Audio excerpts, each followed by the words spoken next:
will see board games. It's called Senate, and we have a general idea how the game was played. But in both cases, they were sort of a equivalent to like what we would call Sorry. You get the race around the board, and if you land on somebody, you knock them back. And they had a couple of special spaces and all that stuff. But the point of the story is that strategy games have been around in human culture for obviously millennia, and their intent was pretty much what the Olympic Committee called mental sports. That's why chess isn't in the Olympics, because it's the difference between a physical sport and a mental sport. So they say that chess didn't apply, which is fine, but they created that definition of that chess and those kind of games are mental sports. So I use their term, and it's all got an entertainment value. You could be sitting along your barge on the Nile, playing a game of Senate as you roll along.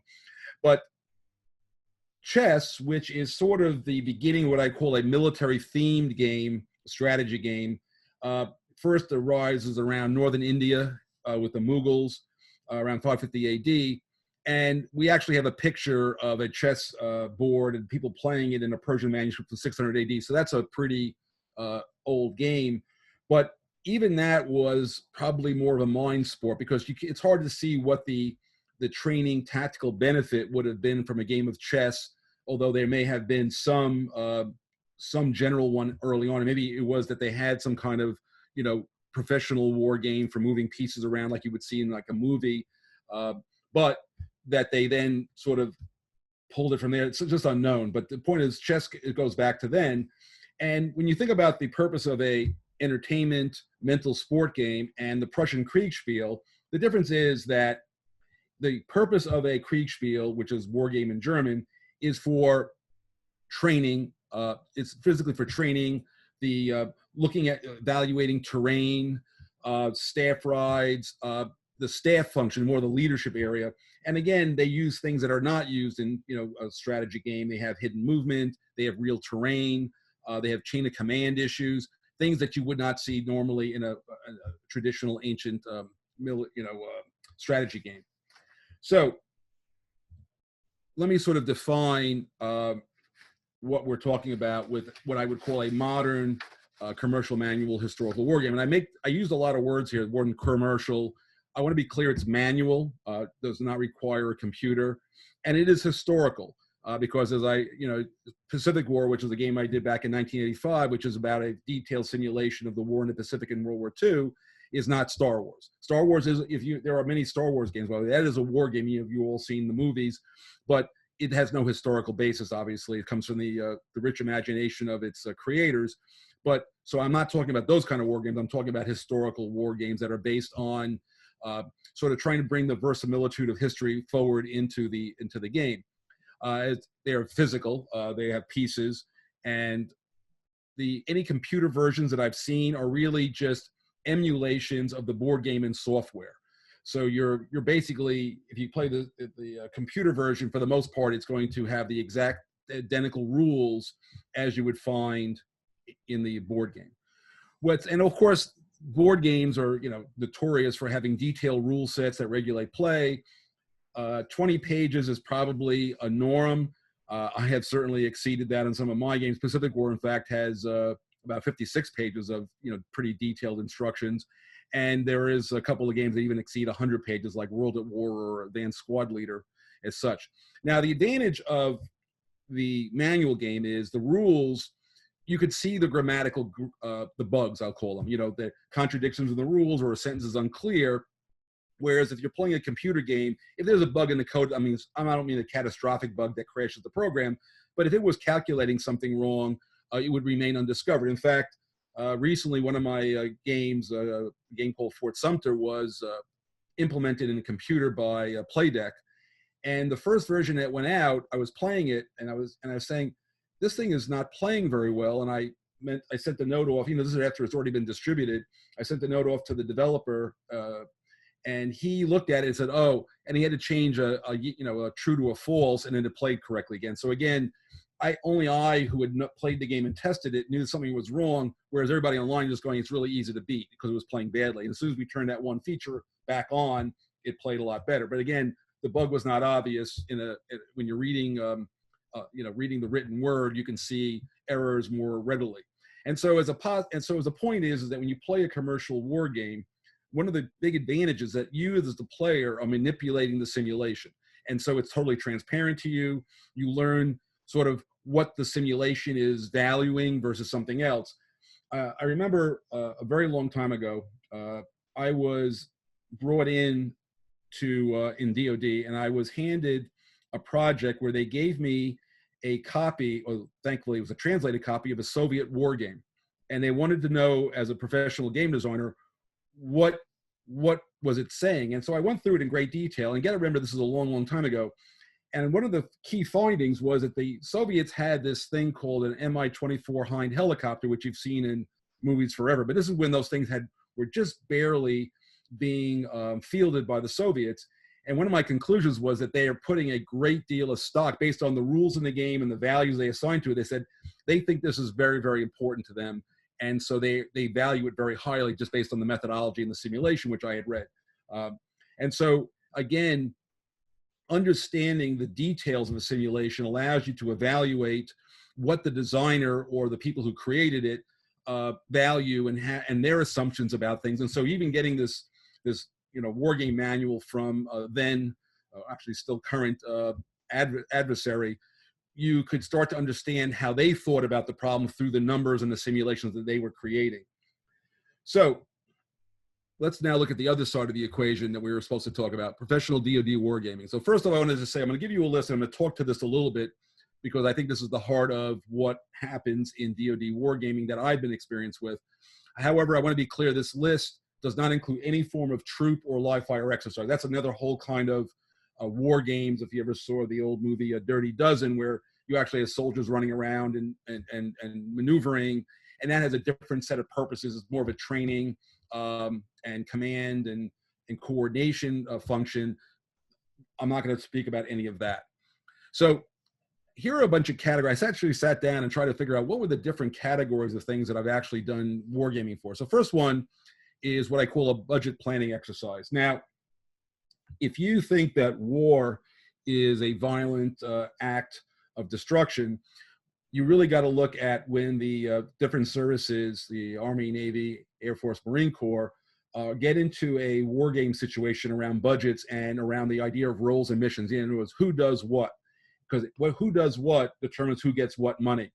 And if you want to see some of the most violent arguments that I've ever seen in my career, it is around these kind of war games. In fact, in retrospect, we should have put a metal detector at the door just letting people into these games. But again, the idea here is that you would take forces and actually deploy them and see the utility and all that kind of stuff, and then evaluate them. And obviously, you know, how the Marines evaluate one of their pieces of equipment versus how the Air Force evaluates one of their pieces of equipment would be, it can become rather contentious. So those were pretty interesting ones. Then there's a whole category of things that I did for decades, war plans testing. And just all I'm going to say here is that these were always classified, and we'll just leave it at you can use your mind to imagine what those might be, but we're not going to talk about those today. Then there's something called technology implementation. DARPA, which is the Defense Advanced Research Projects Agency. I used to work particularly in the Tactical Technology Office, which is called TTO. I didn't want to create a lot of acronyms, so I wrote a lot of this stuff out. But and one of the things that you will, and I think what's important here, you heard me talk about the budget just a few minutes ago. In DoD, wargaming is not entertainment. It's not. It doesn't mean that it has to be, very, boring, but it's not for entertainment purposes. And it is rare that any war game done in the Pentagon doesn't have some kind of budget impact or perspective. It is what is the coin of the realm. Are we going to build this or we're going to build that? And, is this technology better than that technology? Is this platform, get priority over this platform, et cetera, et cetera, et cetera.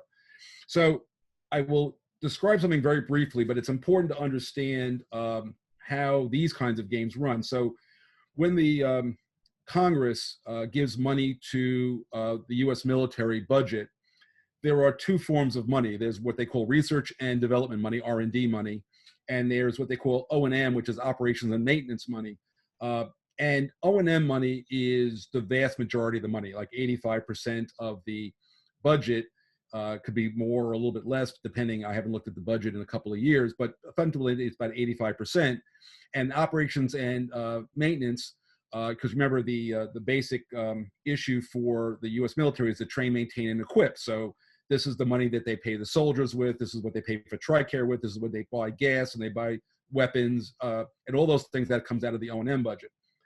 The R&D budget, which is much smaller, is used for various particular things, and it's given out, at least back when I was doing it, it has categories. It's called 6.1 money, 6.2 money, 6.3 A, and 6.3 B money, and that's all. And I'll describe those briefly. So 6.1 R&D money is when you are some scientist and some university laboratory, and you find you create some kind of new waveform for a radar or something along those lines. So again, raw research of, bending light and, new waveforms and all this kind of stuff. However, that is a far cry from actually using it in any kind of meaningful way.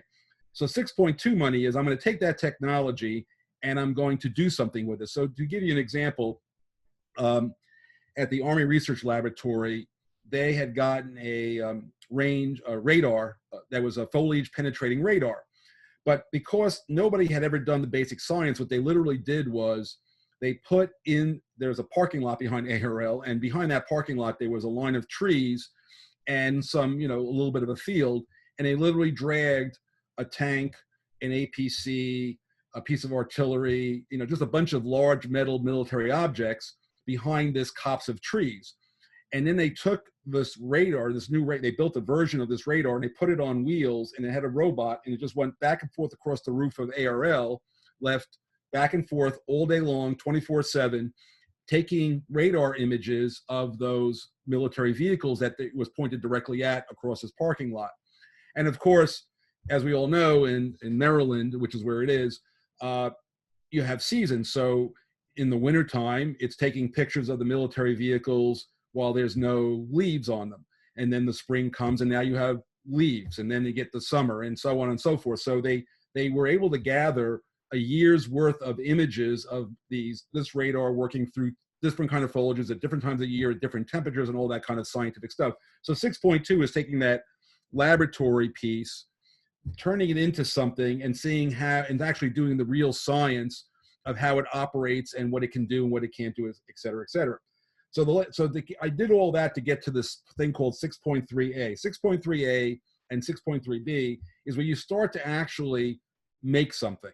You're actually going to take that radar and put it in a plane, or you're going to put it on a vehicle, or whatever the heck you're going to do with it. And so that's what 6.3A is. And so the DARPA Tactical Technology Office, their job was to take this raw research, do some real science on it, and then actually try to figure out how you would actually use that in the field and make something. And so there's a whole series of Wargames. There's a whole case study I'm going to go through, but I wanted to just give you that background as I talk about technology implementation Wargames.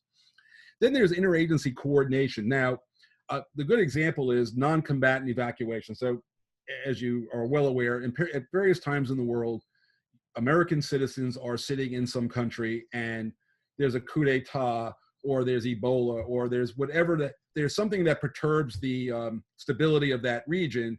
And the United States is responsible to protect its citizens, and they have to get them out of there. So getting them out of there could be as simple as, there's been an Ebola breakout, there's a chartered flight, all Americans, please get on this plane. There's no military, there's nothing, it's just the State Department and the DOD arranging for, logistically, to get people on a plane and get them home. So that's sort of standard kind of stuff. Then things can escalate from a plane to they have to actually secure the airport and get people to the airport, and they have to secure the embassy, and there's all those scenarios that go on beyond that. However, the State Department and the DOD are different organizations, and so I ran for a number of years Wargames, where they try to figure out in various scenarios how to pull people, American citizens, out of places without starting a war. It's the non-war part of this. But what I found, again, the reason I bring it up is one of the most powerful techniques that I found was usually there was a memorandum of understanding that was being tested here. So again, usually it's about the budget, but here it's really about the memorandum of understanding about who's responsible, what is DOD responsible for, what is the State Department responsible responsible for, and how to and agreeing to the terms and conditions of that relationship. And the way I used to end a lot of those war games was after we had the war game and they had discussed everything, I would make them vote on the MOU, the Memorandum of Understanding. And they felt that that was one of the most powerful techniques, because then they were all on record as saying they agreed, and then they could sign it. And so that was a long, I did that for about a decade. So I found it to be fascinating, you know, the interagency process. Then there's defense program evaluation. You'll see this is a little bit of a joke, but it was the B2 program, and in the Air Force Studies and Analysis Agency, it used to be called, you know, behind everybody's back, the Save the Whale program. The reason they called it that was at the time I was working on the B2 program, military analysis of it, it was about $900 million a copy. And I never forgot, we were giving a briefing to a general board, and you know, I was also much younger, so that's an important thing here. So sometimes I have a tendency to quip, which I've gotten better at as I've gotten older. But then I didn't. I just sort of said, you know, the problem is it doesn't cost enough. They said, what do you mean? I said, well, see, to a congressman, $900 million is a lot of money. But if it was over $1 billion is less than $900 million. And I will tell you that ultimately B2 cost $1.1 billion, and the program went through. So I don't think I had anything to do with that, but you could see sort of the gallows humor of the budget game. Then there's staff training. So Title 10 is the legal authority that the department, it sets up the Department of Defense, it's Title 10 authority, and it's the legal way in which, you know, the Secretary of Defense and the secretaries of the different services and their obligations and rules and what they have to do.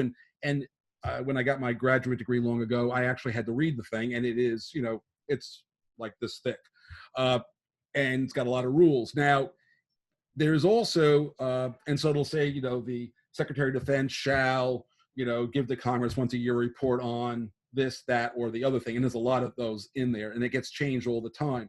That comes out of the Armed Services committees and the, you know, and the various other committees like that. On top of that, there is also a classified annex, which I'm not going to describe, but there are, in fact, staff training responsibilities. And so I have run war games for the classified side of that, you know, these other not often mentioned responsibilities and training of senior people. Now, the last one is the one that everybody sort of sees. You know, you've seen any kind of picture of a war game. First of all, looking at watching a war game is like watching grass grow or paint dry. Unless you're involved in the game, which is much more of a mental exercise, it really doesn't present it. It looks like a chess match, which is, again, for most people, it's rather boring. And usually, and the euphemistic term for these is called a bog sat, which is obviously a joke in and of itself. It's supposed to be a bunch of guys sitting around a table. These are the sort of the war games that you see on TV, or you might see in a movie where they're all sitting around and they're sort of playing roles and all that kind of thing. But those kind of war games tend to be more about sometimes strategy or doctrine development, or just sort of broad discussions about things. And I've obviously participated in a whole host of those over the years.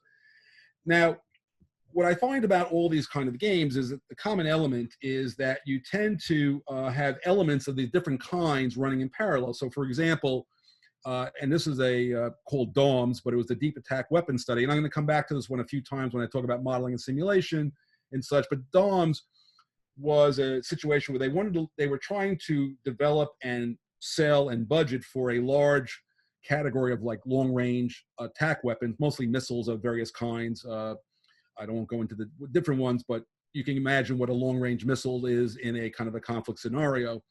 And so there was a budget planning piece, there was a technology piece to it, there was a war plans testing piece to it, and it was a defense program evaluation piece of it. So it had elements of all of these things.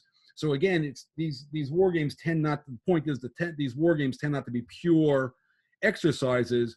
They can be blends of these things to get towards a particular point. And also very common is to both have manual and computer elements present in any of these war games. And I'll go into that a little bit more in a case study that I'm going to go to later. So hopefully that'll give you sort of a general sense of what I think of as professional DoD war games and the ones that I participated in over the years. So here I'm going to go, and I will tell you that I was asked a number of years ago, probably about 5 or 6, to evaluate a number of papers DoD papers about how to use wargaming in DoD. And I wrote when I read the papers, and by the way, the reason I won't mention a lot of things, I promised that I wouldn't cite anything of these papers or whatever, so I always stick to my word. But the point of these papers was to give a view of wargaming as they were talking about, you were almost looking at war games as a repeatable experiment, like a model, like a computer model that you would run with a run matrix. You change one factor and play the game again and all this kind of stuff. And I thought that was pretty much totally off base. And buried in there was this quote. So this is not my quote, comes from the paper, and I actually know who said it, but I won't mention his name. It's an old friend, but I think it's a very telling point, as I agree with it completely. War games approximate and illuminate the human dimension of warfare, all else is commentary.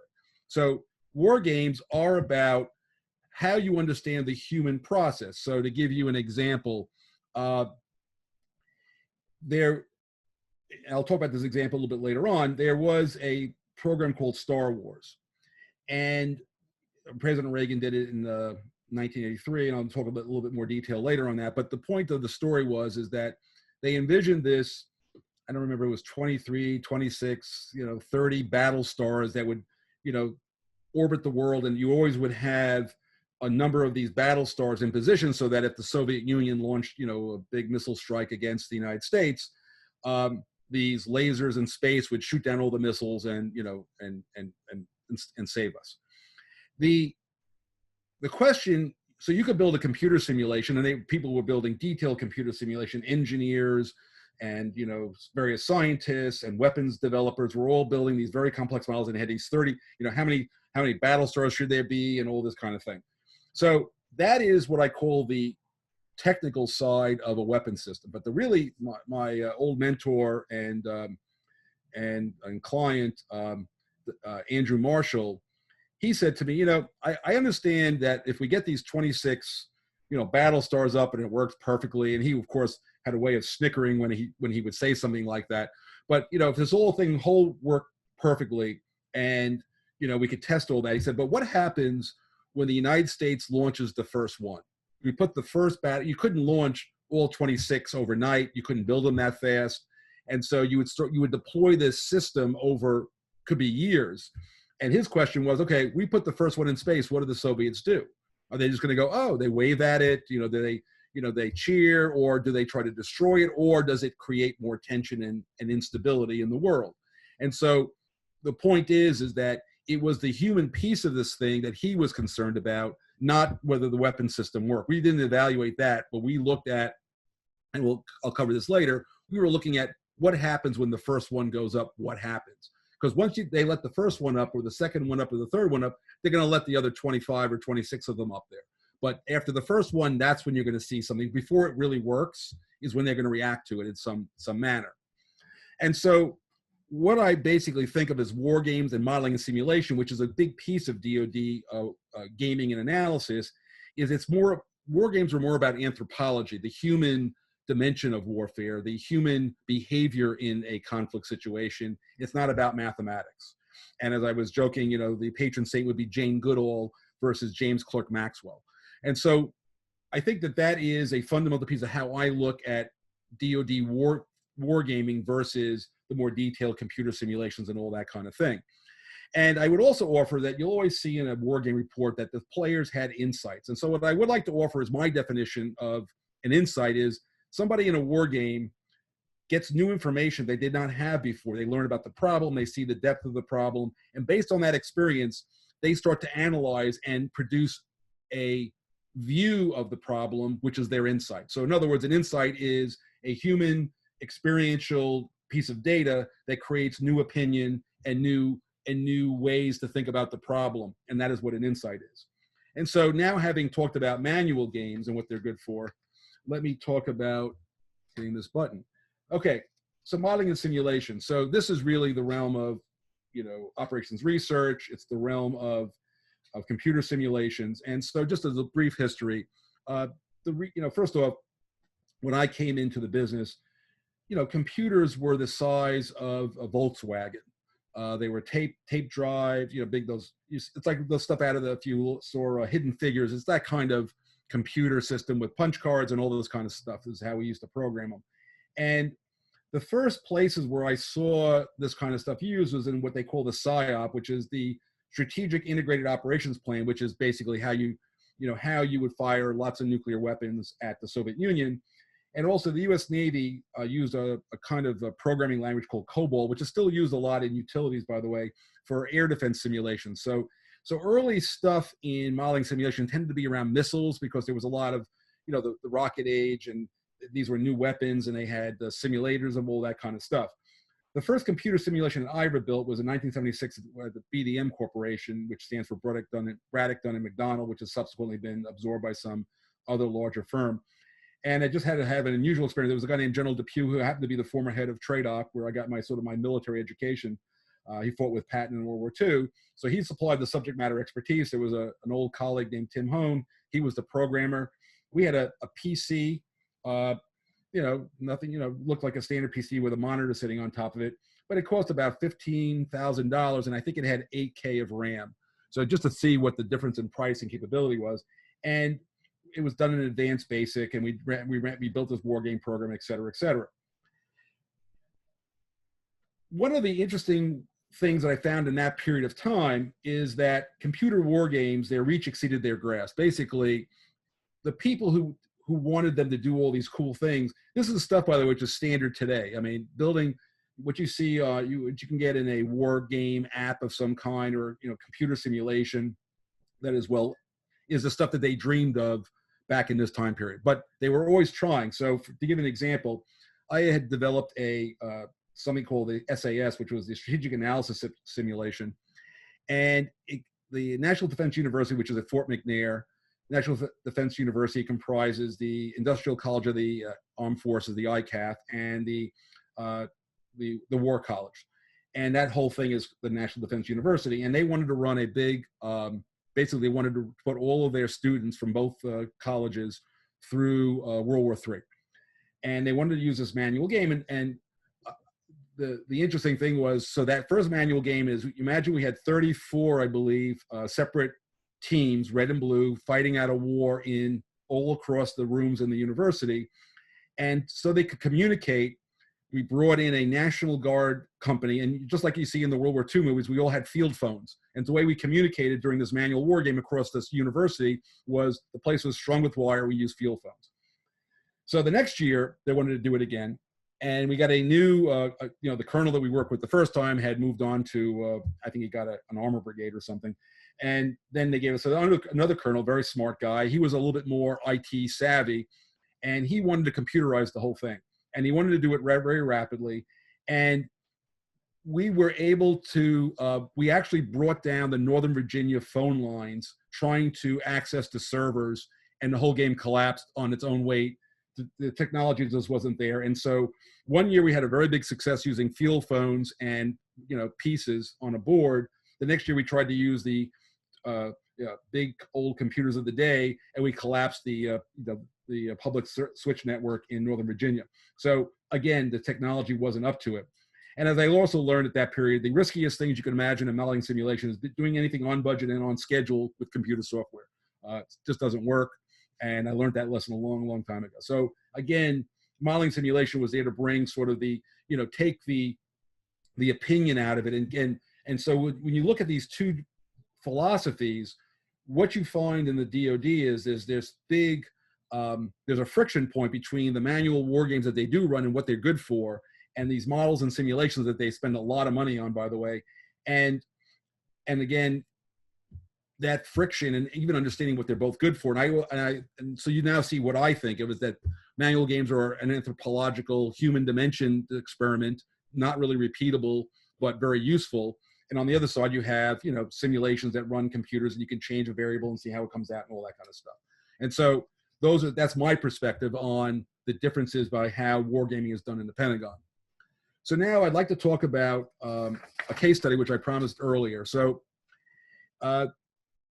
there was the Tactical Technology Office at DARPA built futuristic tanks. They were building, the idea of an electric tank was an interesting one. One of the ideas of an electric tank was if you needed fuel, you could literally plug into the power grid of the enemy force. You know, if the enemy side had power, you could just plug it into the power grid and, you know, charge it just like you would with a Tesla today. We were doing that back in the 80s. So again, the idea of different concepts, you know, so there you were bringing in advanced battery technology, which would have been a 6.1 program. You would have been bringing in electric motors that didn't exist yet and all that, and then putting it into a vehicle that the military might use. But from a wargaming perspective, you know, if you looked at a manual game versus a computer game that you could buy, you know, a box game versus what you could get on, you know, Steam or whatever on a computer, fundamentally, there are three basic pieces that you have to accomplish. One is graphics. And obviously, the graphics on a computer nowadays, a really high-end computer game can have a budget of about $60–70 million these days. And a solid 50% of that is going to be the graphics. Just the, you know, the 3D modeling and all of that stuff that makes it such an immersive experience. Nowadays, we could only dream of that back in the day, but those things are very expensive and they take sometimes years to develop. Then there's the interface. How do I, as the player or the person in the experience, how do I interface with that, with those graphics and the simulation? And obviously, you know, they have you have 3D you know, gaming, virtual gaming now, VR, and, you know, enhanced gaming and all this kind of stuff. But at the rawest level, you've got clicking a mouse with a map and you're moving pieces around on the board. And so that is the interface. And obviously games that have really intuitive interfaces do better than games that have very clunky interfaces. And you can see that in any review of a game. And then of course, there's the actual simulation. What, you know, if I shoot something, you know, I shoot this missile, what's it going to do on average? If I take my, you know, if I take one of my games, Great Battles of Alexander, and my, then I guess he was 4 years old, who's I think actually on this call, he used to love the war elephants. And so war elephants should have a certain effect in an ancient simulation.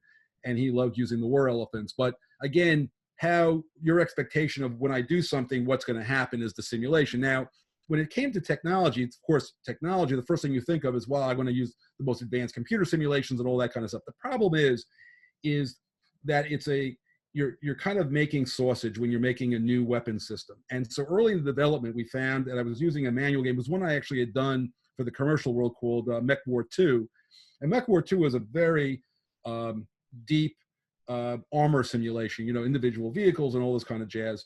And we use a version of that to say, okay, here's your they would create a design of a vehicle, and here are the characteristics of that vehicle in the Mech War. I converted into this, you know, the methodology of Mech War 2.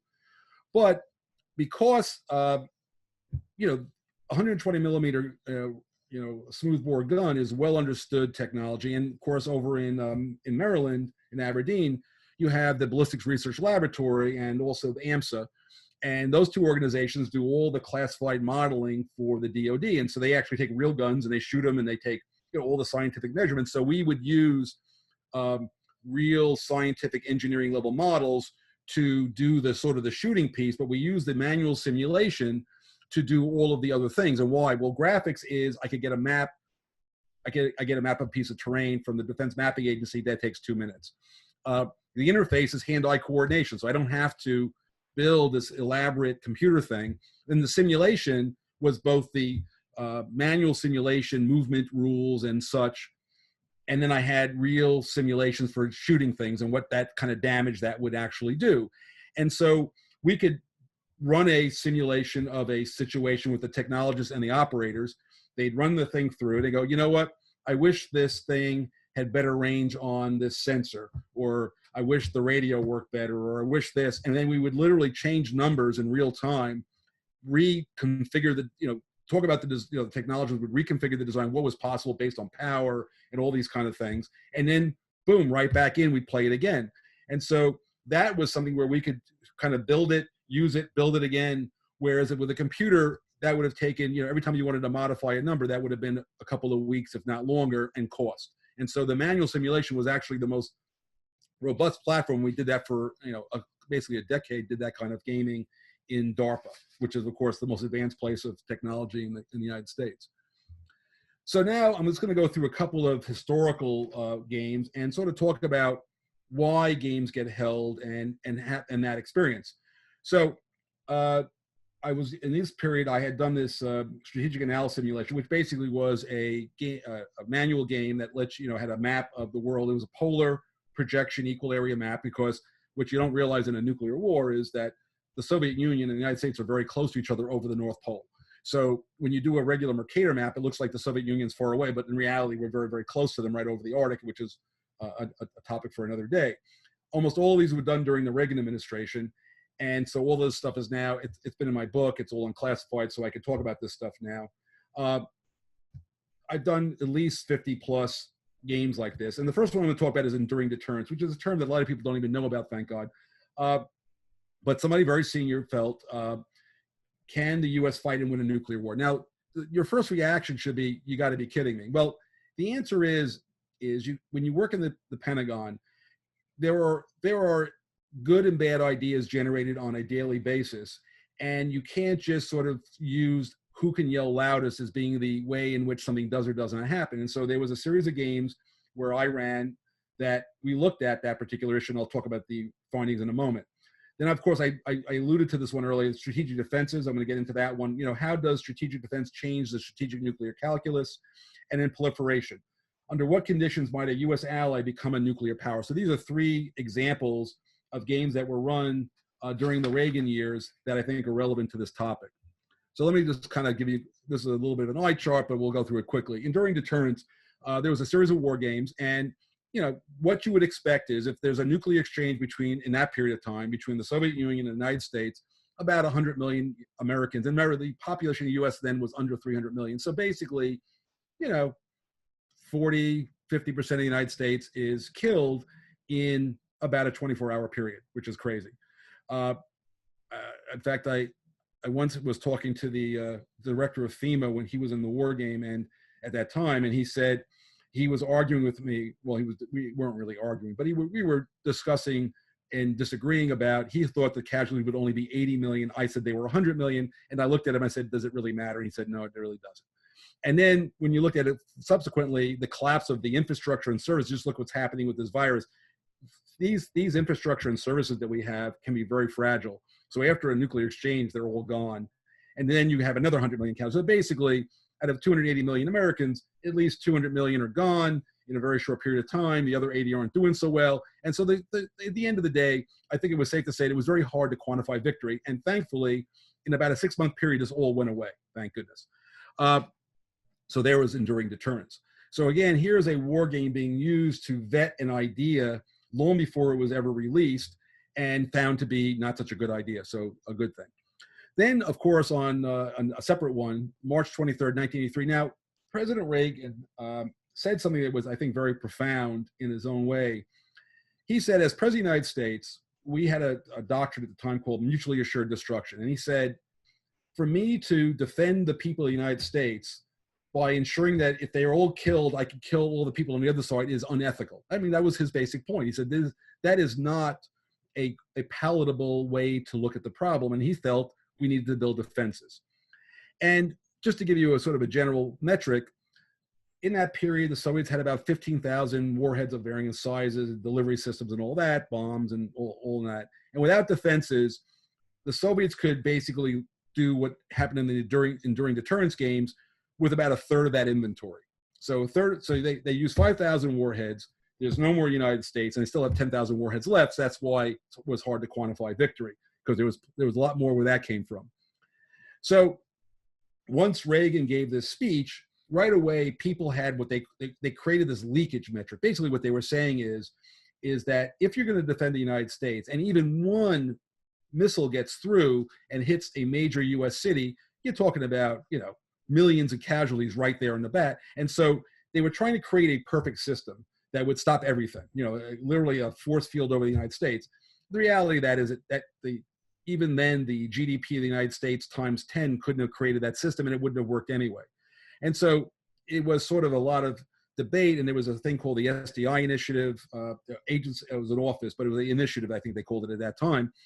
And so Andy Marshall, Office of Net Assessment out of Office of Secretary of Defense, brought me in and he said, look, this goes back to the question, when we put the first one up, what are they going to do? But the other question was, if we start to have some level of defense, when does it actually make any difference? And this is probably the most surprising war game of my career, in that we were going to do a test game of 15% defenses. That means that we could stop 15% of whatever the Soviets could shoot at us, which of course means that if you go by that leakage metric, lots is leaking through. It's not going to be very good. But we would then ratchet it up like 10 or 15% per game, with the general feeling that when we got around 50%, maybe we'd see some effect for defenses. But the thing that really shocked everybody was that 50% defenses changed the entire mental human calculus of this crazy thing called nuclear war. And the reason was, what we found out, the insight that you couldn't have gotten out of a computer simulation would have said 85% of the missiles get through and it destroys the United States, doesn't work. The humans were saying, the Soviet planners were in this exercise, were really Americans, of course. They said, okay, we want to shoot the high priority target, which was, again, probably one of our missile fields or something. Well, normally we'd shoot 2 missiles to do that, but now we don't know if they're defended. Maybe we have to shoot 4 or 5 missiles per missile silo to make sure we get the silo. So they started going through the normal process by which, again, before it used to be 5,000 warheads to do all of this. They ran out of warheads early in the process because they didn't know what was being defended. And that subtle change in the mental calculus changed everything. And all of a sudden, people could look at this program differently, and it was enabled a credible and affordable SDI program. So you could say it's still stupid, and you could say it doesn't make sense. However, when you're working in the Pentagon and you're trying to get your arms around what the President of the United States wants you to do and what makes sense and what could actually be useful, this one war game changed the whole character of the conversation. The last one I'm going to go through is proliferation. This one happened much later. In fact, this would have been this is after the failure of Reykjavik. Andy Marshall wanted to start looking at the idea of multipolarity. What would happen when the two-sided bipolar nature of the Cold War broke into the traditional Kennan power centers, which are then 5 of them. And so we ran this war game. And in the war game, organically, 2 things happened. First off, the Warsaw Pact collapsed, which, in fact, the members of one of the agencies walked out saying it was the most unrealistic war game that they'd ever been in, and it was a waste of their time. They called back to apologize after '87. And then another weird thing that happened in the game was there was a huge U.S. budget surplus at the end of the '90s. The fact that both of those things happened, I find to be interesting. But the point of the story is that in the war game, Japan became a nuclear power because in the war game, the U.S. wouldn't extend their nuclear umbrella over Japan when they were being pushed around by the Soviets then in the Kuril Islands. And so once that happened, the Japanese said, we can't rely on the U.S. And so since the U.S. is an unreliable ally, we now have to build our own capability to defend ourselves. And that is one that you may see again in this real world going forward. So again, this gives you a little bit of the flavor of these war games and some of the effects they had on the thinking at the time. So what have I been doing? One of the biggest problems in a manual war game is how do you capture the discussion, the decisions, and the narrative of what occurred in a way that can be at least understood and dissected and analyzed. And so just based on my own wargaming work, I've been developing, a lot of us now, we develop these what I call paper artificial intelligent decision things. And I have found that this particular technique is backward, I believe is backward compatible, and I'm working on a sort of a paper about how to do that. But that'll take, actually, I think I might have a lot of time in my hands now, so it might get done in 2020. But regardless of that, that is in fact what that picture is, and that's the actual one that comes in a game I did called Empire of the Sun, and it's that one is showing you the Japanese decision process to fight World War II in the Pacific. So let me see if I can bring this to a close and we can have some Q&A and all that good stuff. First off, my thoughts on what are relevant commercial skills. First off, rapid prototyping. I can usually design a first round of a game in a day or two.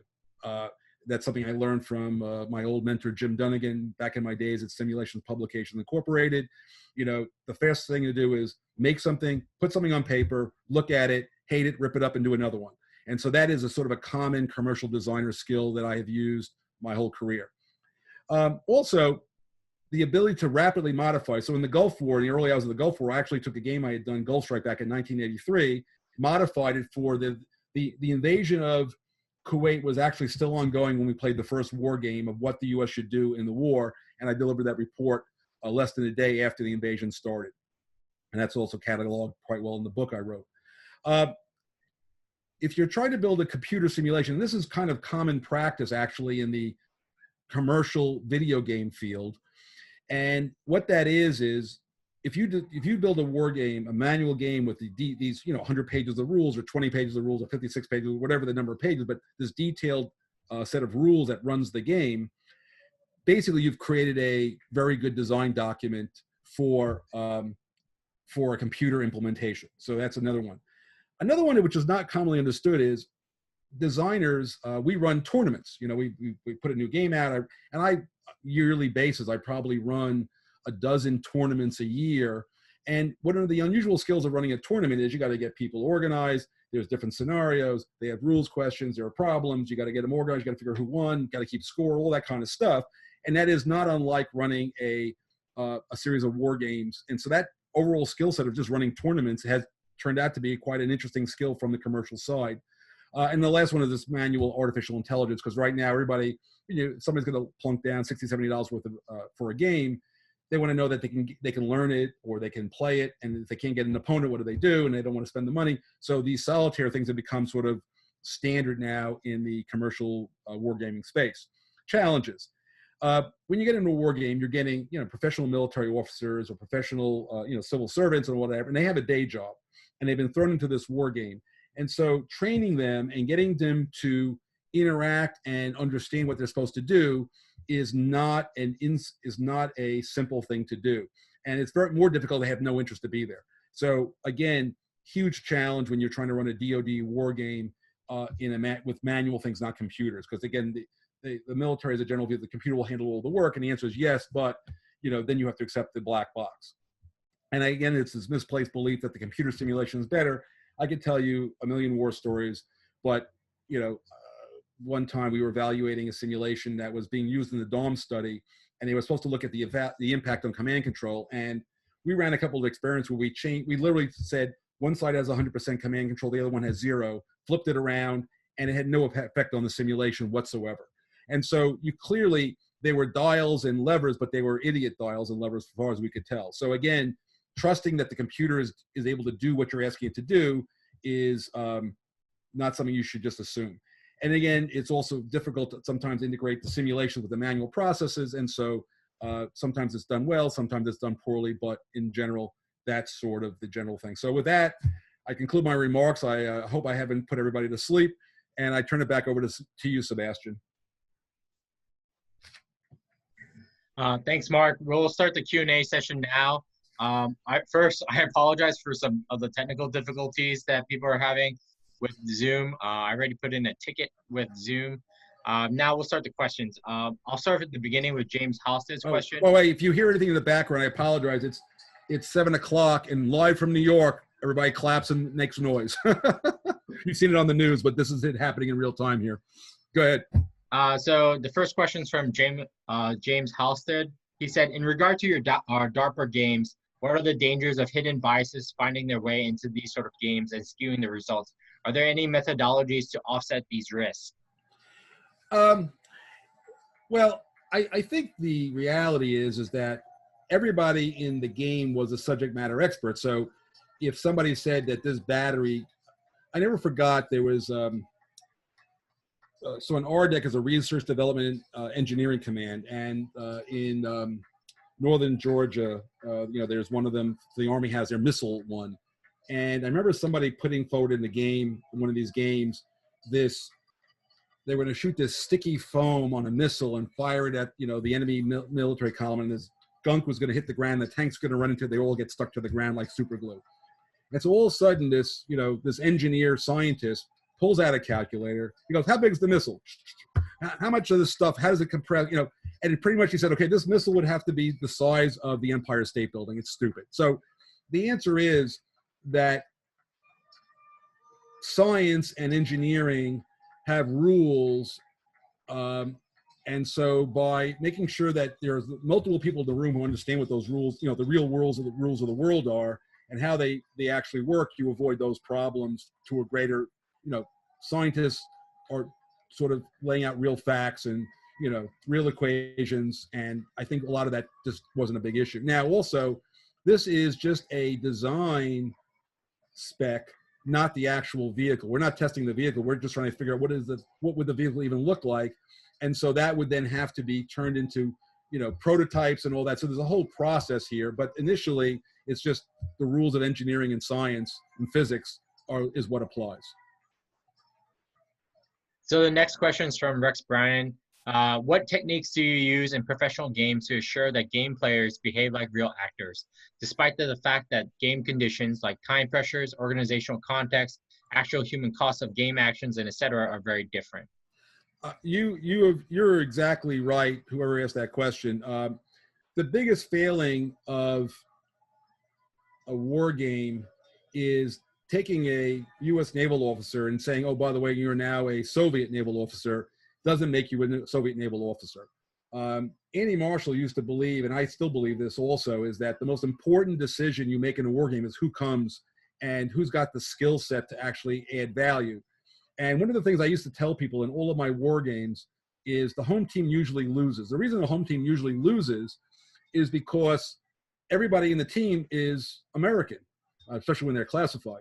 And so the Americans that are playing the bad guys are well aware how the U.S. military operates, and they know how to take it apart. Now, the real enemy, thank God, may or may not know how to do that, but the Americans know how to take apart the Americans. So I would say that more often than not, the Americans lose in these wars. All my ones that I ever ran, the Americans usually lost. However, in losing, you actually learn something. So the answer, though, is that you know, Americans make poor jihadists, if that's sort of the simple way to look at it. The next question is by Evan. How do you try to model the degradation of command and control and changes in who has release authority in nuclear exchanges? Well, so this is an area that I really can't answer in much detail, but I will tell a war story, and hopefully that story. So, in the late 1980s, for the Joint Staff, I supported a series of war games for the Joint Staff was running war games for NATO, and General Gavin was the the SACEUR. He was the head of military guy, and I had created this model called the theater analysis model. So we were running, you know, battles in Europe, and we were in this scenario, and it's a week-long situation. You know, lack of sleep and all this stuff. And this is the night before. This is the night before the last day, and they have these things called CHODs, which are the chief of delegations. And so the next day, the CHODs, which are the big boys, are coming in with the ambassadors and all the delegates, and they're going to review and they want to have this big discussion. And it's about 3 o'clock in the morning, and you know, I look like hell. I've been in my clothes for probably 18, 19 hours, and I'm sitting there in front of this computer inputting all these orders, and all of a sudden, sitting down next to me is General Gavin. General Gavin is wearing his full dress uniform, 4 stars. He looks like it was pressed 2 minutes ago. He's bright-eyed and bushy-tailed, and he has a conversation with me, and he says to me, he says, if the Soviets don't break through tonight, I can't have the nuclear release discussion tomorrow. I said, oh, that would be bad. He said, I think you understand me. And then he left. And so I then, being the good modeler and the good soldier that I was, I went into the depths of the model, turned all the dials, and sure enough, there was a huge breakthrough on the Northern Front, and they had their discussion. So how does that work? There's a process, and there's a lot of redundancy in that process, et cetera. But beyond that, I can't say a whole lot more about, but it's a good question. It's a great question.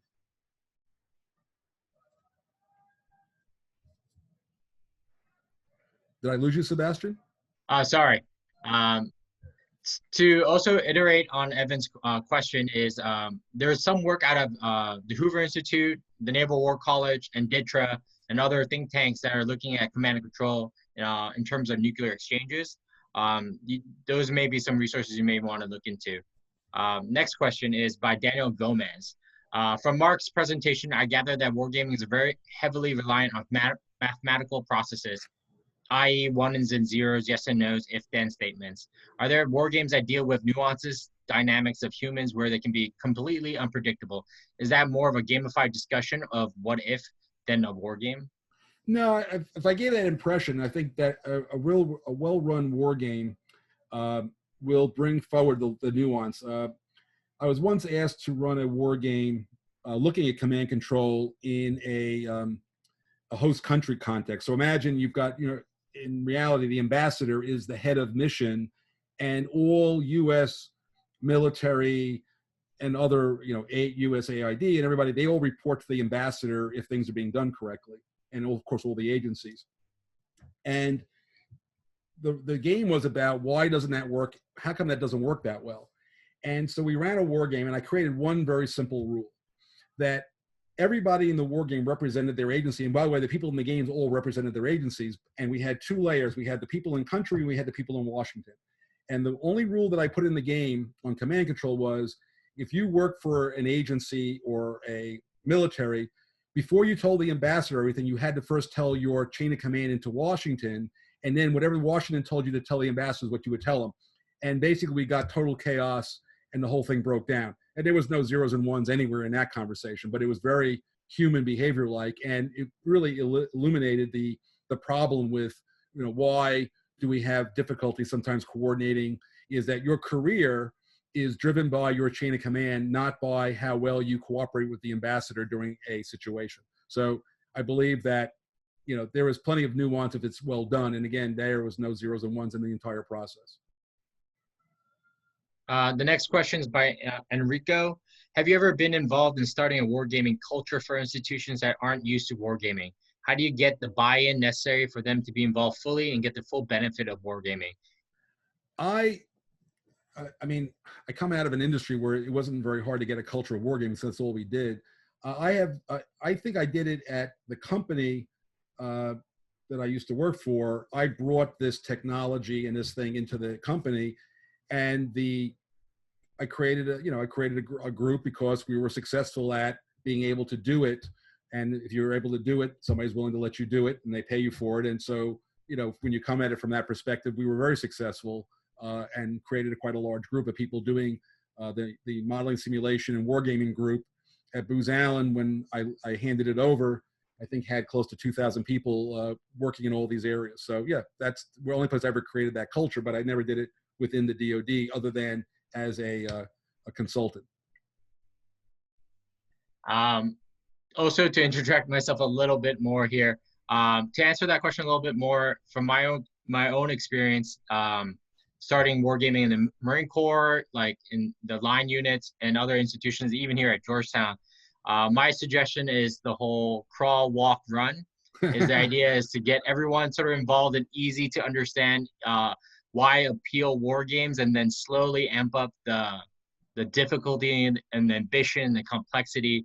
And one of the great benefits here at Georgetown is that we've been able to leverage the vast knowledge and resources and experience that Mark Herman and the wider wargaming community have been able to offer. So that's another bit of advice, is to call in for help, essentially call in reinforcements from the wider community. Yeah, and I would tell you that if you go back to my challenges, if you have an extended period of time with people, training them and getting them interested is possible. But often in a war game, you're getting somebody who's on TDY from Hawaii, they're in for like 4 days and then they're going home. And so if they're not the right person, it's very hard to get that culture to happen in days. The next question is from Kareem. How can a commercial wargamer transition themselves into professional wargaming? I mean, ultimately, you apply for a job somewhere that does it. You can apply. There's places in NDU used to have a wargaming center. There are various consulting firms have that capability. The FFRDCs, which stands for Federally Funded Research and Development Centers, like CNA and and RAND and all those folks, they do that kind of thing. So I think RAND still has a very robust wargaming capability. So you could always apply for a job there. Also, another shameless plug is that the Moores Wargaming Society COP has a wargaming certificate program along with other PME institutions that give certificates. But unfortunately, if you have to be in the military to go to those PME institutions like the Naval War College or James Sterrett and the Command General Staff College, who run their classes on wargame design at Fort Leavenworth. There are civilian alternatives, like SICE has a wargaming course run by Stacy Pettyjohn, King's College has one, and Georgetown has one under me. Now, the next question is by Elsa. What are your thoughts on Soviet wargaming? How is it similar or different from the US approaches? And have you looked at the Chinese wargaming approach to wargaming? If so, I'll be interested in any reflections on the degree of similarity or divergences and the level of sophistication. So, so one of the things I've done in my commercial, the preamble to this is that once I don't do commercial games on any topic that's after Vietnam, because that's long enough in the past.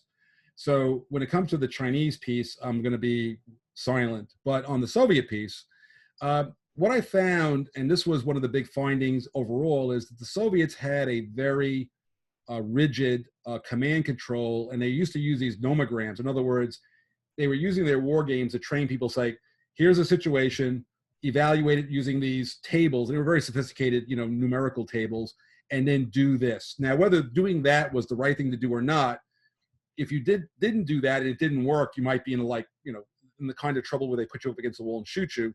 But if you did that and failed, at least you, when they shot you, you'd feel better about it, I guess. I don't know. But the point was that the Soviet wargaming tended to be very, it was almost like trying to inculcate the standard model of how you do things. And that was obviously the biggest weakness, is that, if you could cut that command control chain, the lower echelons did not, at that time period, now it's changed, I'm sure, many-fold, they didn't have the initiative to deal with a lot of weird situations because they were no longer being told what to do. A lot of positive ground control kind of, leadership telling you, go left, go right. If you don't know to go left or right on your own, you can have a problem. And again, I'm not going to speak on the Chinese side. Just to follow up on some comments, if for those interested about Chinese wargaming, Dean Chang out of the Heritage Foundation has written on War on the Rocks about Chinese wargaming. He also gave a presentation last year at Connections about it. There's also a recent paper out of Brill University looking at Chinese wargaming during the Ming Dynasty. Now to the next question. Benjamin asks, in your opinion, what are some overlooked areas or problems that would greatly benefit from wargaming in any form? Well, I would say that that multipolarity game that I spoke about, as the U.S. changes its, right now, we're now officially outside of the post World War II era designed by FDR. The UN and these various world organizations and all that stuff that was sort of put around, the process many, many years ago has more or less reached its, endpoint. And so whether we like it or not, the world is reforming along new lines. I mean, whether they're good or bad, but the world is changing. And I'm talking about the way international relations works and, the rule of law, not the lack of rule of law, and these, it's got globalization, and you've got a lot of isolationist tendencies running around the world. There's a lot of different views of how governments should run and what the governments are good for, and all those kind of things are changing globally everywhere. And so whether we like it or not, it's going to happen, now, and we're participants in that process, but whether we drive it or whether we follow it or we just sort of just live with whatever happens is an area of that I think should be deeply looked at on the policy side through wargaming and such.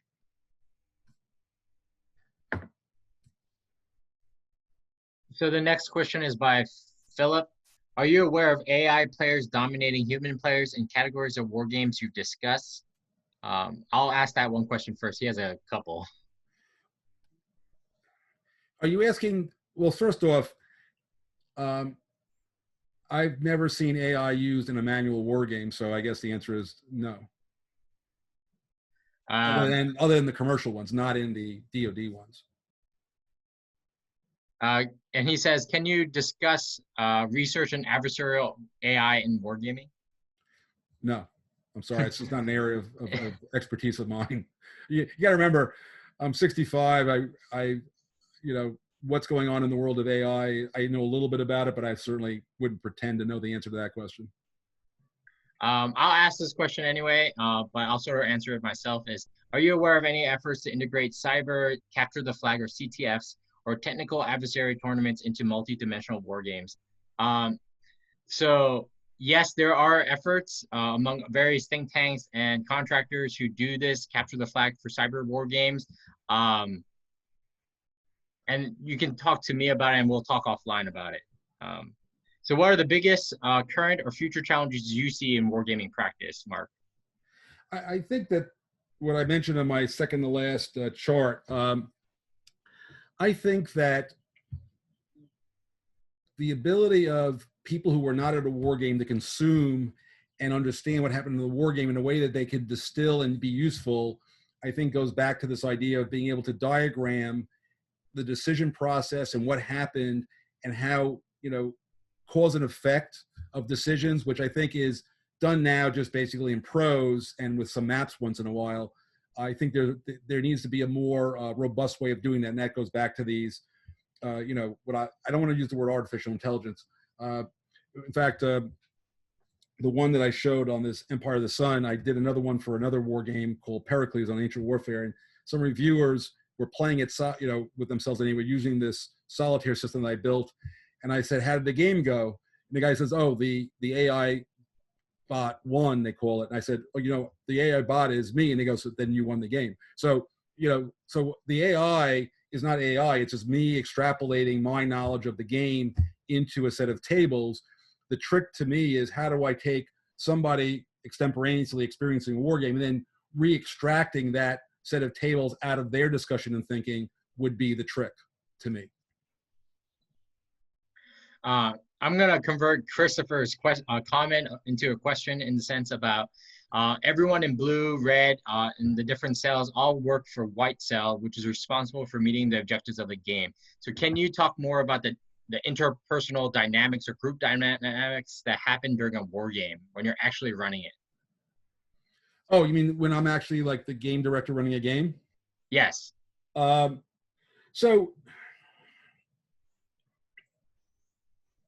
well, first off, you're not working with a pickup team. You know, whenever I ran a war game, I had, you know, there's a group of people that I did these with, and we had become just like any kind of military unit that's well trained and worked together, like in multiple situations. And so, and two of them were the co-authors of the book, a guy named Rob Kurz and Mark Frost, and, you know, Nicole Montefort, and, you know, just a whole group of people like that. And so we had worked together so well, and I had actually taught them all how to do this. And, you know, so our interactions were very seamless in that regard. Now, the real issue was, how did we get the players onboarded into the situation? How did we get them to perform, you know, use their expertise so we could hold a proper war game and all that? That was really a little bit more, again, anthropological, behavioral science than it ever was, you know, anything mathematical. And, you know, after a while you get quite good at it. But it was a team, like a very well-honed team that was able to pull that kind of thing off. The next question is more about your commercial side. Is in the classical era war games like Alexander and Pericles, did weighting of units for technological diversity come up or require much testing of variables? Would you expect Bronze Age units versus Iron Age units in the late Bronze or early Iron periods to have significantly different weighting? So I'm going to try to not give too geeky an answer, but so the big difference, I mean, so for all those, you know, there's the Bronze Age, and so obviously the critical dimension of the Bronze Age was bronze, and bronze is made from, I believe, copper and 90% copper and 10% tin. Iron is obviously the smelting of iron ore. Now, so at the end of the day, if you make a very sharp bronze thing and you make a very sharp iron thing, ultimately there's no real distinction. However, the real distinction between the Bronze Age and the Iron Age is the fact that tin is incredibly rare. The two basic places in the ancient world where they got tin was Cyprus and in England, going outside of the gates of Hercules, through Gibraltar. And so making a lot of bronze weapons was hard because the materials required to make bronze was not around in quantity due to the lack of tin. Iron ore is very plentiful. And so the real difference between a Bronze Age army and an Iron Age army is the size of the army. I can make probably 20 iron swords for every one bronze sword I can make, and therefore I can give 20 guys a sword versus your one guy. So the real advantage of sometimes of technology is not necessarily the actual, the metal, but the ability to scale is the big issue between a Bronze and an Iron Age army. And so that particular phenomena is true in many, many other periods of history. And, as I tell people, it was in that first chart, I'm really a historian who happens to be a game designer. So as a historian, that kind of research, and there's tons of books that I've read and goes into the details of, what kind of weapons work against what kind of armor and all that kind of stuff. So again, it's just part of the research that one does to do a commercial historical war game. The next question is by James Sterrett. Which of your designs are you most proud of and why? And which of your designs would you most like to rework / fix and why? So the first one is, right now I'm playing 3 separate games of Empire of the Sun, which is my World War II game. It's one of my favorite games for me to play. Very fond of Pericles also. I think you heard somebody mention that. And so I would put those 2 up there because of the time I spend with them. The question about which one am I past, so I'm actually doing that in real time. So I did a game in 1985, which a young lady on who she might have gone to sleep by now, but is online. She was 2 when I was doing it the last time she helped me out. It was 1985, and that game is being reprinted. And so right now, my Pacific War game is sitting behind. I guess it's gotten dark outside, so I'm just put that light on. But there is a big, library behind me, and on that table is Pacific War. So I am reworking Pacific War with new graphics and fixing a couple of things in the game back in '85 that I wanted to improve. But overall, it's the same game. But again, that's one of the ones that I'm redoing, and I'm doing it right now. And it seems like, again, as I have a lot of free time on my hands as I'm sitting here sheltering in place. The next question is by William. I'm curious to learn any insights with fully distributed war games, for example, running games under the COVID-19 lockdown, if you have any recommendations.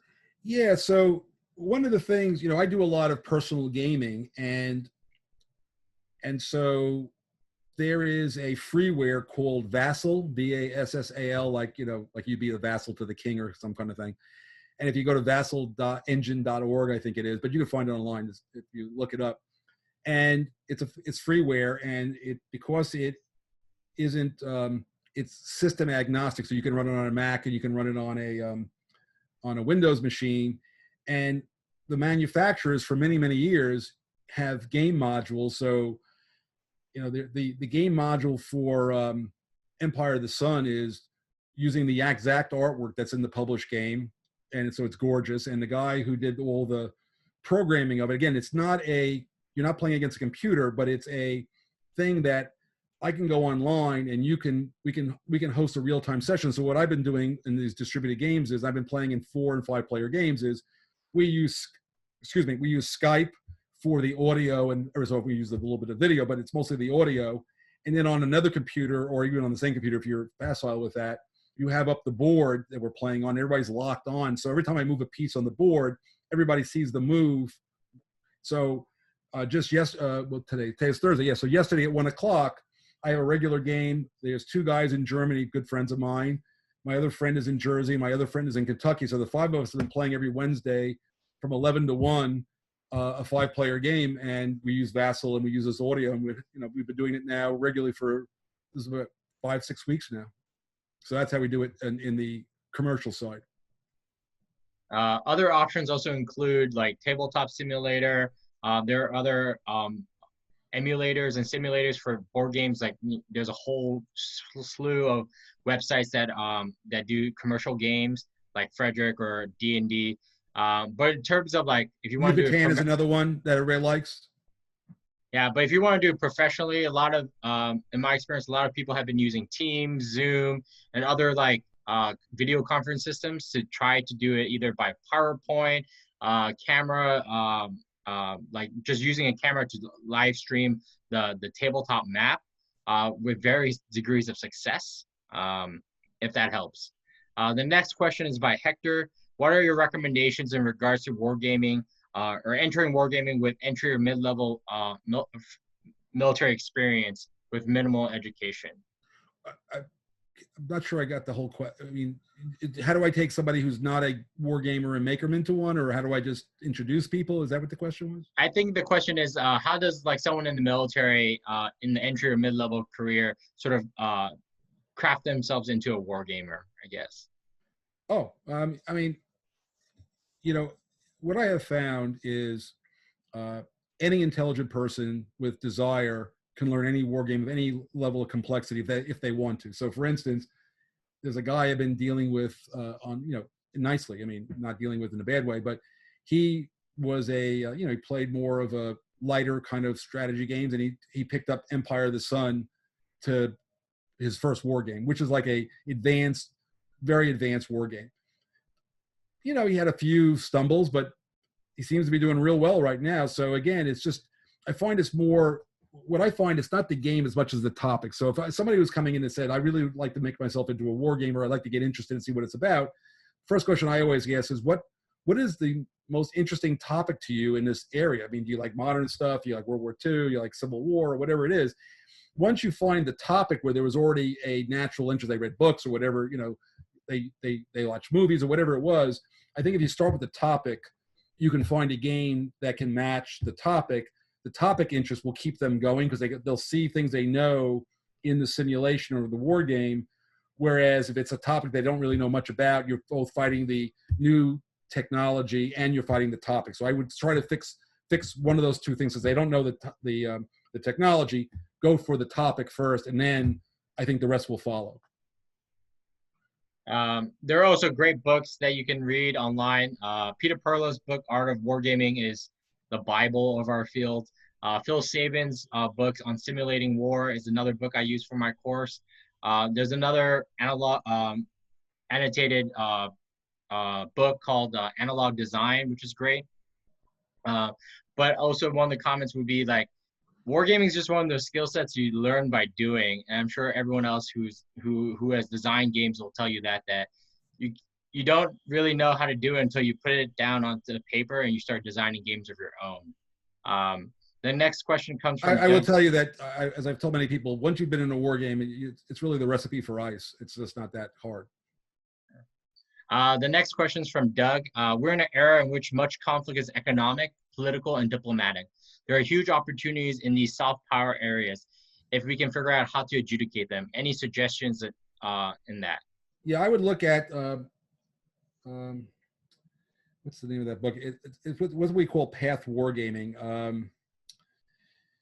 I can't remember the name of the book at the moment. I'll send it to you when I remember it. The name of the book is called The Art of the Long View. I would take a look at that kind of book, because that is, I think, the Bible from my perspective on how do you think about these how do you think about scenarios and bringing all those factors together. And The Art of the Long View is an excellent book for that particular area. The next question is from Pascal. Do you have any recommendations on how to create a unique selling proposition for a professional manual game design, i.e. preventing competitors to copy or reuse or modify it? Can you say it again? Do you have any recommendations on how to create a unique selling point for a professional manual game design? For example, preventing competitors to copy or reuse or modify your game design. Well, first off, the last point, one of the main reasons I wrote the book was I was starting to see all of the stuff that myself and my team had created, showing up in other competitors' slides without any citation. So I wrote the book mostly just sort of to sort of lay down a marker as to who did what. So yeah, people will steal, and plagiarism is alive and well. So very hard to do.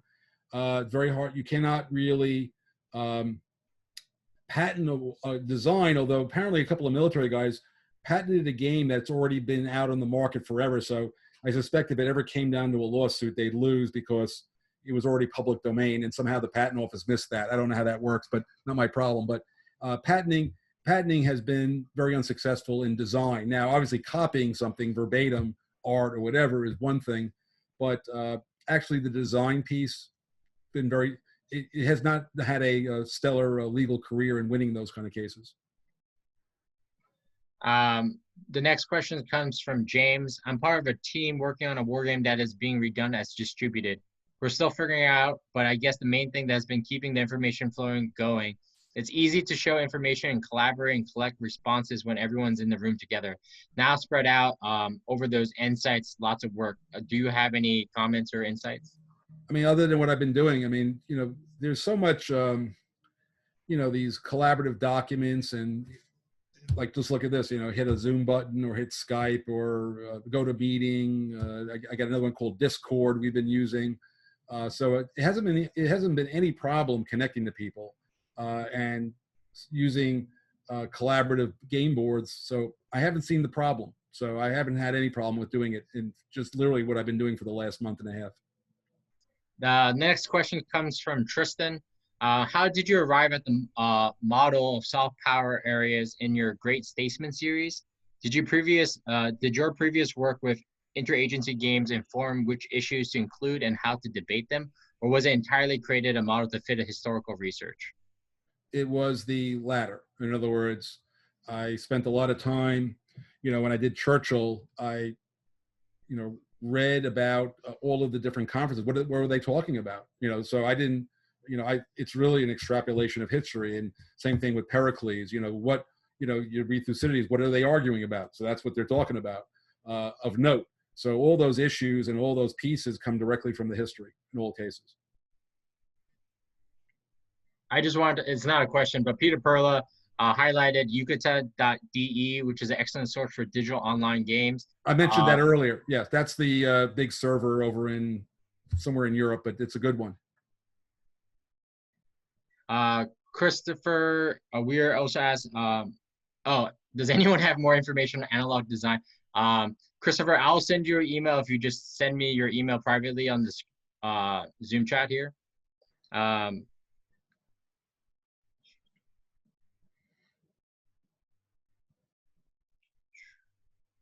Is there a path of influence between professional and commercial war games flow one directional, or do they flow both ways or equal?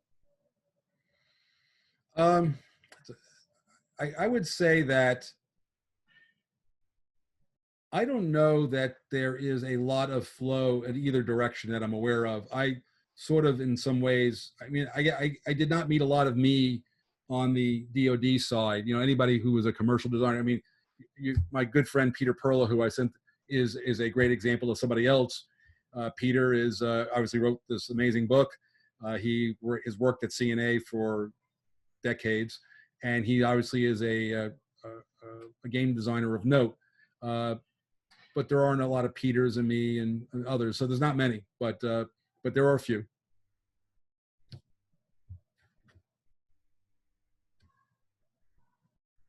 I'm sorry, I'm just trying to go through all these questions.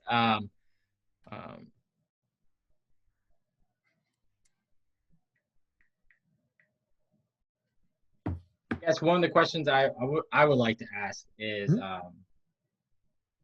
in terms of like the differences in approaching designing a commercial and a professional game, what do you think are the most striking differences in how you approach it as a designer? Oh, okay. So one of the hardest things, it was almost like pulling teeth, to find out from the people who want you to put this war game on, what is it they want to accomplish? And sometimes they'll tell you, we want to run a war game that does this, and here's the scenario and all this. And I go, whoa, whoa, whoa. After this game is over, what decision are you going to make with the information? You just want to do it for grins, and of course, that's never the case. And so, extracting the true purpose of a DoD war game is probably the hardest piece to start the process. And if you just sort of take a bunch of stuff and pile it together and run forward, which can be done, I think in most cases you're going to create a very unsuccessful outcome. You may have a good war game, but you'll have an unsuccessful outcome. So one of my greatest learnings from long ago is understand what are you going to, if you got the perfect answer, what would the answer sound like, and what are you going to do with it? And once you understand that, you can start to kind of go right to left. You can start to work your way back towards what has to be in here so that we can get to that outcome.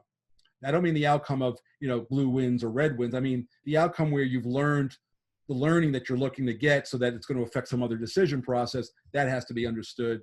And in a commercial game, that never comes into the equation.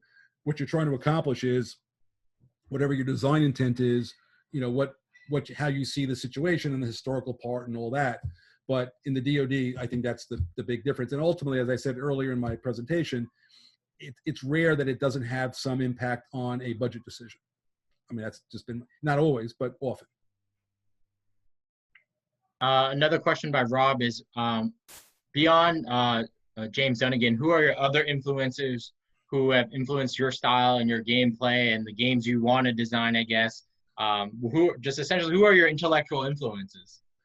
So that's good. It's a great question. So, well, first off, Jim Dunnigan was only I basically was an apprentice at SPI, and it was Jim Dunnigan and Redmond Simonson.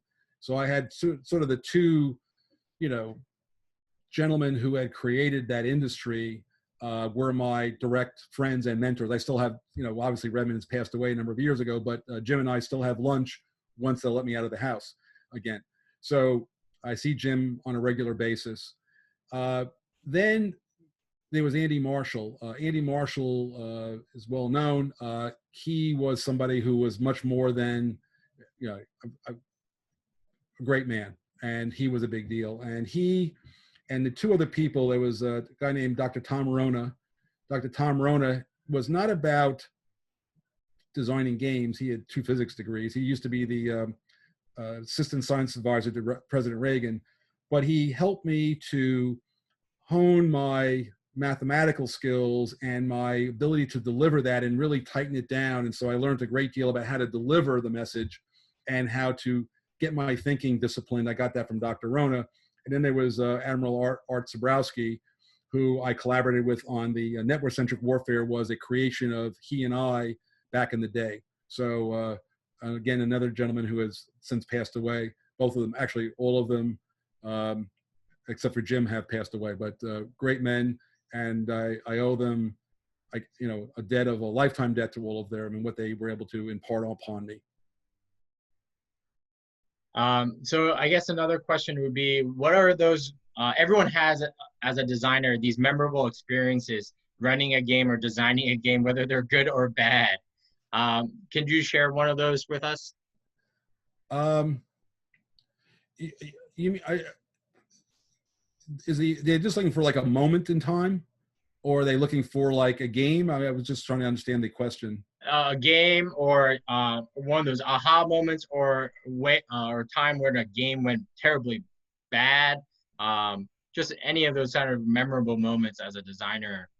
Well, I'll tell you, one of the most memorable, well, on the DoD side, that SDI game I discussed earlier was, a significant moment in that side of my life, because it had that one 2-day war game had tremendous impact on the community.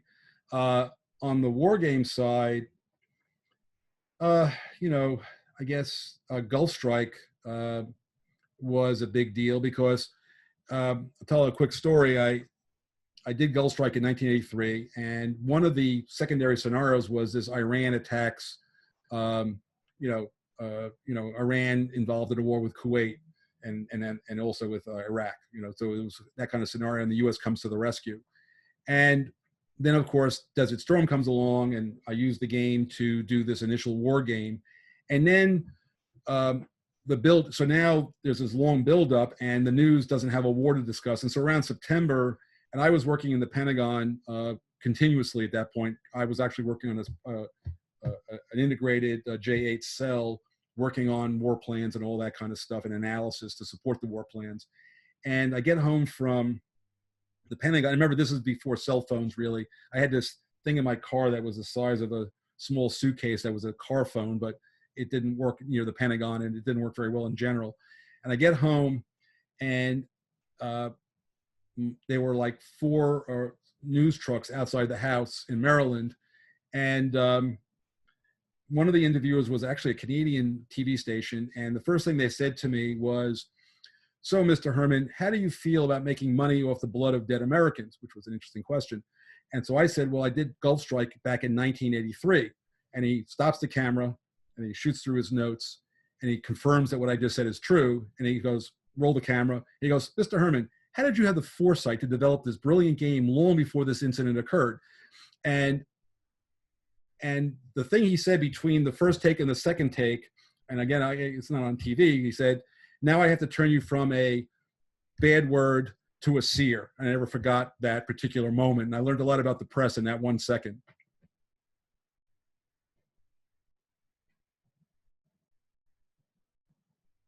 That is quite a story. Thank you for sharing that. Well, that's going to be one of my memorable moments. So we also have lots of students signed on here who are new to wargaming, who are just learning about it here at Georgetown. So what are some of the insights or advice you have for them who are just beginning their journey in this field? Well, so I used to teach a class at Georgetown. Are you in the National Security Studies program? So the National Security Program got renamed the Security Studies Program, which is under the Center for Security Studies. But yes, it's essentially the same program. Okay, so I both got my degree, my master's degree is from that program. It was called the National Security Program, and then they changed the name a few times. And then I taught in that program for a number of years. And so one of the classes I taught was in sort of military analysis. I also taught military history in that program. And the military analysis program, the final exam was, I had found a war game, and I'm going to get to the answer, but a little bit circumspect way. And it was called like Red Dragon something or other, but it was basically a simulation I could get a number of copies of pretty cheaply that covered like a sort of a war in that period, part of the world. And the final exam was to take what Taiwan was requesting to buy from the United States, evaluate it through the methodologies I had taught, and then use the simulation to experience and use that as a metric for how, giving them F-16s is not as good as giving them missiles, or, whatever the choices might have been based on what they were trying to buy, and evaluate, and that was your final exam. So my answer to the question is, find a topic that you're fascinated in. So if you're fascinated with that, or if you're fascinated with the American Civil War or World War II, whatever it is, find a game on that topic, and you can ask around. And if you want, tell me what the topic is, and I'll be happy to tell you, Sebastian, some good choices for that particular topic based on their level of knowledge or experience. And then take the game and play the heck out of it. And that's really my best answer to the question, is get a game and play a lot of it. And don't play 20 different games. Try to play 1 or 2 games a lot, so you really start to understand how they work. And then try to understand, what are they doing? What do I like about them? What do I don't like about them? What do I think they do well? What would I have done differently? And then modify it on your own and see if you can make a better game out of it. That's a good place to start, I think. Was the game you mentioned Red Dragon Rising, or like Red Dragon Green Crescent? Just if you can remember. No, it's the latter one. Red Dragon Green Crescent is the one I'm thinking about. I was just curious. There's a copy back there I could get, but I could send you the reference. So for those who are interested, I think the game is by Decision Games, right? It is. Okay. The next question is by Nick. What key capabilities or skills would you expect from active duty professional tasked with facilitating a war game design and execution in the DoD? I honestly don't know that. Obviously, being able to communicate is a big deal. being able to write is a big deal, and having a strong knowledge of the topic or learning quickly being facile with the topic is a big deal. But beyond that, I've had people who come from, I have a history degree and a national security policy degree, and I actually took a lot of biology when I was an undergrad. I've had people who are mathematicians and physicists and political scientists and mathematicians and all spectrums. There was no particular discipline, but you tended to have people who were more in the political science, history side of things, but that wasn't always the case in general. Do we have any last minute questions? You can either ask in the chat box. Oh, we got one. Can you elaborate a bit on wargaming framing, objectives, and outcomes? Wargaming to what end? And how do you deal with potential ambiguous cheating problems, either as a design pattern or after the fact? I thought those were two separate kind of questions there. Yeah, I think they are. Okay, good. I got to tell you, the cheating thing, I have no good explanation for you there. If you're just waking up to the fact that people cheat and people steal, then you're not from New York. As far as the other one goes, you have to design and develop a way of interviewing. It's an interview technique, really. I mean, you have to learn how to interview people, and you should have questions. You shouldn't be thinking of the questions for an interview. We used to, like when we would talk to players, we're trying to elicit information and, building up the pre-game situation, we had a set of questions, and we always sent a team of two people. One person is the one asking the questions, and one person's writing down the answers, because you don't want somebody doing both. You got to be able, so one person has to be fully listening and writing, while one person is doing the, the old you either transmit or listen. You want to make sure that you separate those functions to a transmitter and a receiver. And so that has been one of the best techniques, having a team talk to an individual that you're trying to elicit information from, and having a interview guide. And then of course the ubiquitous, but what you're trying to get to is, and I always go back to this sort of basic set of questions, if you had what you wanted, what would you do with it? Is the question I often asked. And I always found that got me an answer in one way, and I might have to ask it a couple of different ways, but that was always a successful question. And of course, the great question at the end of any interview is there any question you thought I should have asked that I didn't ask? What would that question be, and what would the answer be? Is sort of a classic interview technique since the beginning of time. Another question is, have you ever played with a game or a scenario that combines wargaming with the effects of epidemics, such as the Black Death, cholera, or the Plague of Justinian? The answer is yes. And now I will say that they tend to be more fanciful and team-oriented, but there was a game called the Black Death, and literally it was about the plague and the spreading of the plague, and you had little rats and cats and lice and all this kind of, it was a hoot. We used to play it way back in the day. There's a very famous game called Pandemic, which has been out forever. You can get a copy, and I know a lot of, it's a kind of game I don't want to play right now, but it's been a very popular game for years. I've played it many times. I don't think it has any value to how to figure out how to deal with a pandemic, but it is interesting. Then there's there are a lot of, my book, there's a whole chapter in my book, which you can probably find online. And by the way, I'm not hawking a book. I don't get any royalties from it. It was done as a work for hire. So, if you buy the book, I'm just saying it's information.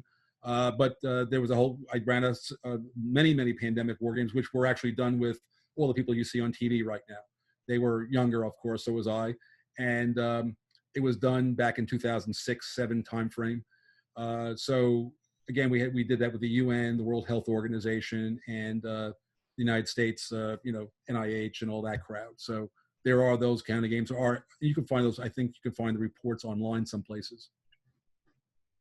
To add to that is two shameless plugs. One is for Rex Bryan, who will be talking in an upcoming webinar about gaming non-kinetic effects. He's also written on Pack Sims about pandemics and games. The second plug will be for one of my student groups from last year in the fall. They actually did a Gothic Wars war game where they had to tackle the problem of how do you wargame or design the Plague of Justinian without making it deterministic. The solution they came up with was they essentially made the chance of a plague happening increase towards the year where it actually happened in history. So you still had the chance that the plague could hit later or earlier, but your chances were pretty much trying to model the same sort of effect. Another question from Mark is, in the Cold War games, did you see operational tactics emerge from the bottom-up rules, or did you have a place operational design schema on top to get the simulation / red team playing true to doctrine?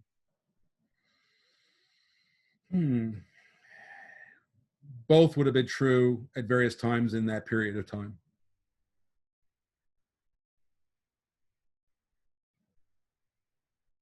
To sort of circle back to what you said about player selection being really important, what are the qualities you look for when you try to select people for your DoD games that you know that are important?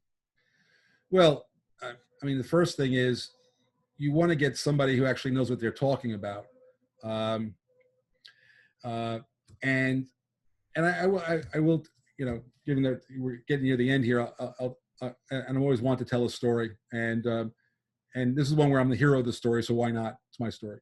So I was running a war game, going back to this idea of operational doctrine, and so this is a place that we were running a war plan of, and so I get in front of a large group deep down in the J8 spaces in the sub basement of the Pentagon. And I've got about 60 or 70 people tightly packed in a room, something that you can't do anymore. And I was giving the weather report for the invasion. So that we're going to invade this place. And I'm reading the weather report, and then somebody raises their hand and goes down to the skill set. So this individual was from one of the intelligence agencies. And the gist of what this gentleman said was that he was the world expert on this place. He lived there for, you know, his parents were from there, and he lived there for many, many years, and he knew everything about it. And that given that we were on that day, the weather I was briefing was totally incorrect, and the whole thing was, you know, everything I was saying was, you know, you might have said a word that would have said that it was all, you know, poop. So I said, I've never been to this place. I can't spell its name correctly. However, this weather report comes from 2 doors down where the weather service is, and it just came off the teletype, and this is the weather in this location right now. And that solved my problem. Now, to be fair to the gentleman, he really was an expert in the place. It just, you know, sometimes you have to balance skill set. My skill set is running a game and using real information, and his skill set was to be annoying initially and prove that he was the expert. But he did, in fact, know everything about the place that there was to know. So going back to the skill set question, you want to get people who really know what they're talking about. Hopefully they have better personalities than this guy had. So this is more of a technical question from Evan. Is you mentioned fitting new vehicle designs into Mech War. How did you do that? Oh, well, you know, so Mech War would evaluate like an M60A3, which for those who don't know is an American tank, model 60, and this is the 3rd variant of it, which had, you know, certain the laser rangefinder and this, that, and the other thing. It had a 105mm rifle gun and all this kind of stuff.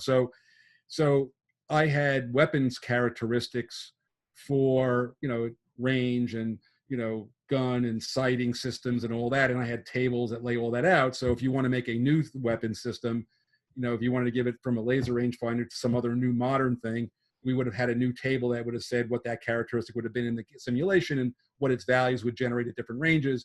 And of course, as I mentioned earlier, we had this set of ballistic research laboratory computer simulations. So when we upgunned something from a 105mm rifle gun to a 120mm smoothbore gun, we had, no kidding, ballistic, you know, feet per second, blow a hole through something of certain kind of armor and all that stuff. We were using real data to generate the weapons effects. So some things were based on the characteristics from Mech War 2, and some of them were just real world. Here's how a 120mm smoothbore gun works.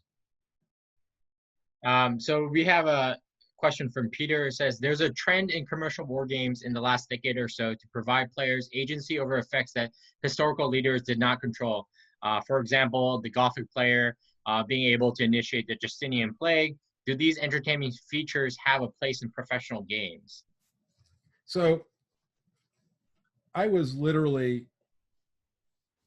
in Cape Cod, Massachusetts on vacation, and a client of mine named calls me up. His name is Bruce Foneroff, and Bruce calls me up, and you know, he tells me, look, the problem he poses to me is that rocket launch, you know, manned flight launches, this goes back, I don't know, this is in the 90s somewhere, was one of the few things where the more you did it, the price of launching a rocket had not gone down. You know, every time you launched a rocket, it was, you know, whatever, it's $10 million.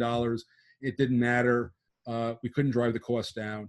And then, of course, a bunch of seagulls clocked. He goes, oh, where are you? I said, I'm on the beach. He goes, anyway, so it was an amusing conversation. But so what I did was, they wanted to say, how can we look at, get a bunch of scientists around and figure out, how do we drive down launch costs? That was the purpose of the exercise. How do I drive down launch costs for rockets? It was a DARPA thing. So we ran a game, and what we did was we said that World War II had ended, and there was no Cold War. You know, there's no Cold War, but there is a Soviet Union, there is a Europe, there is the United States, and we had 3 teams, and we launched on a commercial, non-violent, no ICBM space race. And the scientists now taking them out of the environment of history and saying, here's the technologies that they developed. How would you drive down the cost of space flight? We got some very interesting solutions out of that particular game based on the idea of changing history, you know, forcibly. And as it turned out, the Soviet players became very good. They really got really good. They used this, their solution was, we're going to use the same rocket motor. We're never going to build a new rocket motor. And if we want to go lift more stuff, we're going to put more rocket motors on a bigger shell. And the Europeans got very good at miniaturization of payload. The US went a different, you know, they used other technologies. So you've got to see these different paths of development from the 50s through the 90s, where we were able to come up with various schema and engineering solutions to how to drive the cost down. As we approach the end of our time with Mark, I will finish up with 2 of the final questions. Is, will you be able to ever get a hold of the old SPI games and republish them? There's no particular I mean, I'll be honest with you, now that I'm doing Pacific War, it is 10 times easier for me to design a game from scratch than it is to take an old game and refurbish it. So I won't be the one doing it. And the SPI line is actually owned by a company called Decision Games. I think owns all the copyrights. Or those games are so old it doesn't matter. You could redo them. I just did a game on Gettysburg. There was been 20 Gettysburg games from an SPI. I did a Waterloo game. I just made a new one. So no reason to do it. And our last question will be from Kareem. Can you suggest any professional war games that are available for download or purchase to get a taste of what they're like? Oh, so the answer is yes. I would look at the Play Deck line of games. Go to Steam. I mean, if you go to Steam and just go around some of the chat boards, there's a whole bunch of very well-known war games. I don't tend to play a lot of computer games, but I know that there's a whole bunch of good ones that Play Deck has done. I think they just recently released Labyrinth. Of course, they're very famous. Their implementation of Twilight Struggle is very popular. So, you know, there's plenty of choices out there. My only comment would be, depending on what you mean by professional war games, in terms of, do you mean like analytical games done for DoD? Most of those games are not available for download or purchase, mainly because of the way the contract vehicles are set up, in which the war games usually belong to the sponsor, or they're classified. But in terms of what Mark said, there's plenty of great professional, really robust commercial games for download. Some of the companies like MMP, GMT, Decision Games are among some of the others, and there's lots on Steam as well. So with that, I'd like to thank Mark for his time and his war stories about wargaming. Please thank him for such a great presentation. And thank you all for such great engagement and questions. And hope you guys all tune in for the next one. Been a pleasure, everybody. I'll figure out how to turn this all off.